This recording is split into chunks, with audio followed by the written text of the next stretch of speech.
Mujtaba खामनाई Iran के नए supreme leader, पासदारान इनकलाब की मजबूत हिमायत, अमरीकी दबाव मुस्तरद। हमलों के बावजूद ईरान हार्डलाइन पॉलिसी से हटने वाला नहीं, जंग क्या रुख इख्तियार करने जा रही है। शहजाद साहब, आपको क्या दिखता है कि ईरान पहले से ज्यादा सख्त और जारहाना जंगी रास्ता इख्तियार करने जा रहा है? मैंने ईरान जो कर रहा है उतना कर सकता है और उतना ही करेगा। जितना जो कर रहा है, जिस रास्ते पे चल रहा है वैसा ही रहेगा। इसमें खामेनाई या मुज्तबा खामेनाई या किसी और आयतुल्लाह या किसी को भी स्पिरिचुअल लीडर बना दिया जाता, उससे फर्क नहीं पड़ता। देखिए, चार वेरिएबल्स हैं इस वक्त इस जंग के अंदर, जहां तक ईरान और अमेरिका और इसराइल का ताल्लुक है। चार वेरिएबल्स। वो चार वेरिएबल्स क्या है? उसमें एक ट्रंप है, एक इसराइल है, एक ईरानी लीडरशिप है, स्पिरिचुअल लीडरशिप जिसको मुश्तबा खामेनाई कह लीजिए, या उनके साथ के बाकी लोग जो हैं, और चौथा ईरानी अवाम है। ये चार लोग हैं। इनमें से दो तो अपना इरादा बिल्कुल तब्दील करने वाले नहीं है। उनमें वो इसराइल है और दूसरा ईरानी लीडरशिप है। ईरानी लीडरशिप का दारोमदार और उनका बचाव और उनकी बका इस चीज में है कि वो जहां बैठे हैं वहीं बैठे रहें और इसी तरीके से लड़ते रहें जहां तक उनकी हिम्मत है। जो कुछ कर सकते हैं वो करते रहेंगे और यही उसी में उनकी बका है। लीडरशिप की बात कर रहा हूँ। इसराइल तो चाहता है कि ये जंग ऐसी हो कि वो इराक और शाम की तरह ईरान को बना दे। इस तरीके से कि जो आज इराक और शाम अपना एक आपको खाका पेश करते हैं, ईरान भी वैसी शक्ल इख्तियार कर ले, कभी उठने जोगा ही ना हो।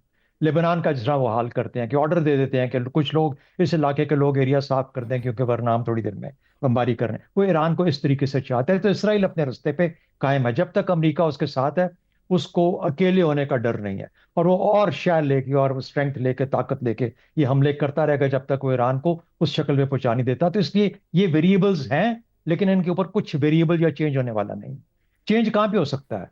ट्रंप की जगह पे किस बुनियाद पे चेंज हो सकता है? पहली बुनियाद ये उसके कि अंदरूनी जो प्रेशर्स हैं, यानी इतना अनपॉपुलर हो जाए ये जंग अमेरिका के अंदर और उसके असरात ऐसे हो जाएं जो कि हो सकते हैं माशी तौर पर भी। इस तरह के मामलात हो सकते हैं, सप्लाई चेन की डिस्ट्रप्शन हो सकती हैं कि वो मजबूर हो जाए कि वाकई मैं तो फंस चुका बहुत बुरे तरीके।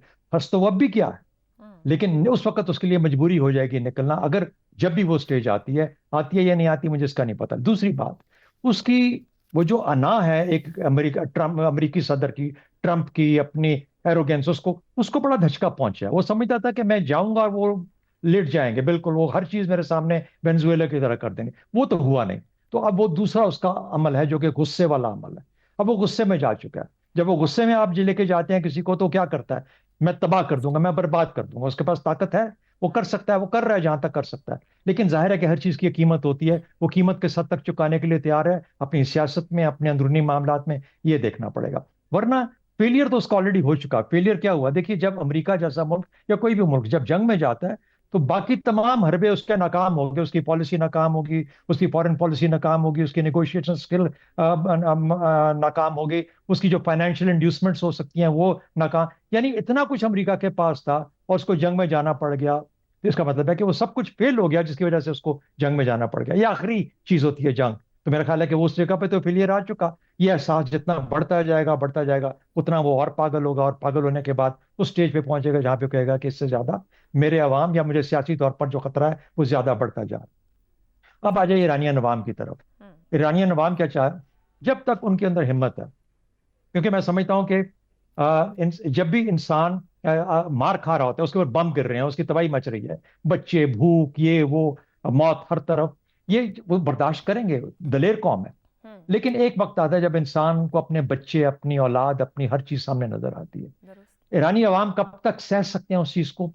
या वो उस जगह पहुंच जाए जहां पर कि वो कहें कि भाई बस अब हमसे बर्दाश्त नहीं होता। फिर कोई इंटरनल चीज उठती है, नहीं उठती, कि ईरान को तोड़ने का कोई बंदोबस्त हो जाता है। वो कहते हैं कि चाहे इधर के इलाके उधर चले जाएं, उसके इधर।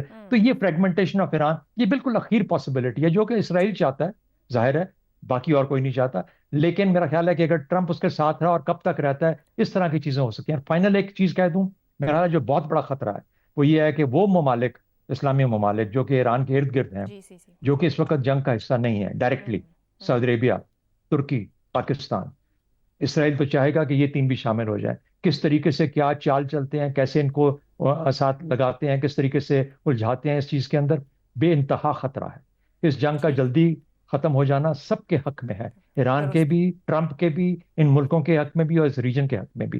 लेकिन क्या इसराइल या वो जो एक पागलपन का जोर है वो उस तरफ जाने देगा, ये देखना पड़ेगा। लेकिन अभी तक किसी किस्म की कोई मुझे हिलचुल नजर नहीं आती कि कोई मसाले की तरफ बात जा रही है। दुरुस्त हो गया। शहजाद साहब, क्या इस मौके पर अमेरिका, इजराइल और ईरान, इन लोगों के लिए, सभी के लिए जंग बंदी कबूल करना आसान होगा? कि एक मुश्किल सियासी फैसला नहीं होगा जहां उनके पास कोई फेस सेविंग नहीं है, या कोई फेस सेविंग हो, कोई ऐसा इशू मिल जाए तो फिर वो पीछे हट सकते हैं?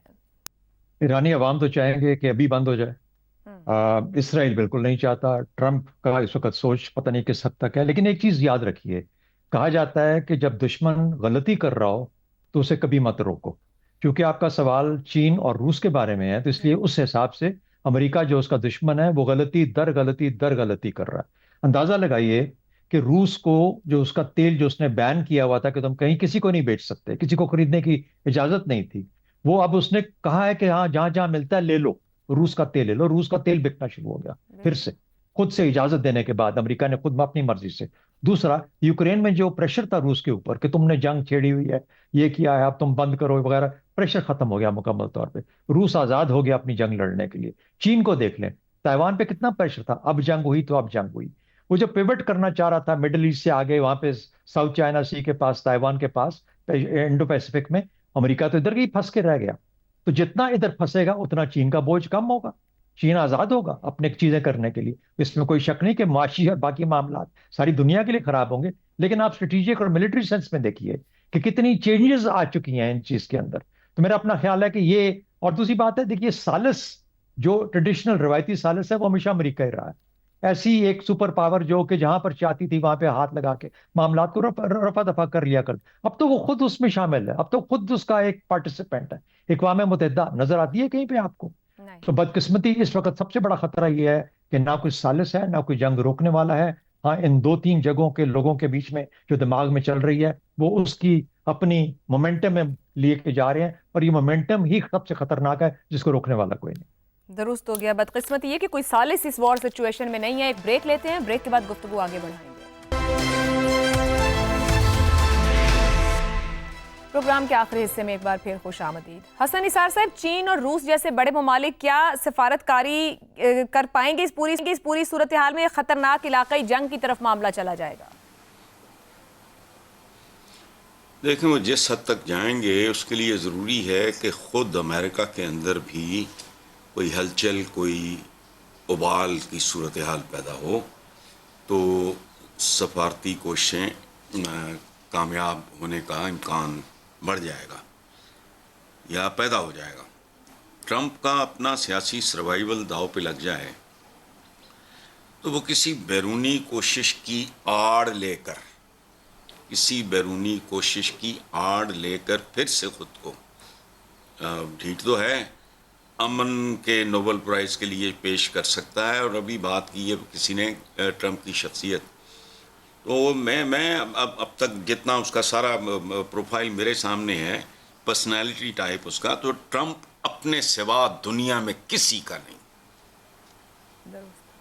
अपनी औलादों समेत। ये उस बंदरिया की तरह है जिसके पांव जलने लगे, वो मुहावरे में है ना, तो वो अपना बच्चा भी पैरों के नीचे रख लेती है। तो इजराइल तो सगा बच्चा भी नहीं है। सो ये अंदर बाहर से कोई रौला पड़ेगा। आप समझ रहे हैं कि नेतन्याहू को टफ टाइम दे सकते हैं? क्योंकि अभी तो वो नेतन्याहू के कहने पे ही चल रहे हैं ट्रंप साहब।